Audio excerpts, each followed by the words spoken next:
Pain ends here. Himakdan. Baba Nam Kevalam, Baba Nam Kevalam.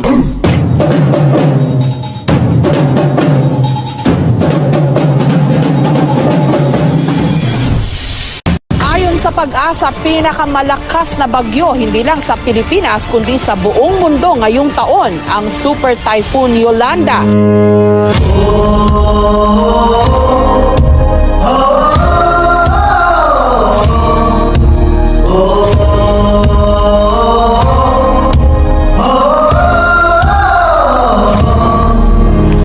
Una, kaya, ay!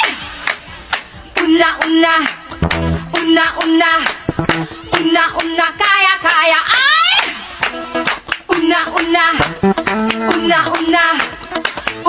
Una, kaya.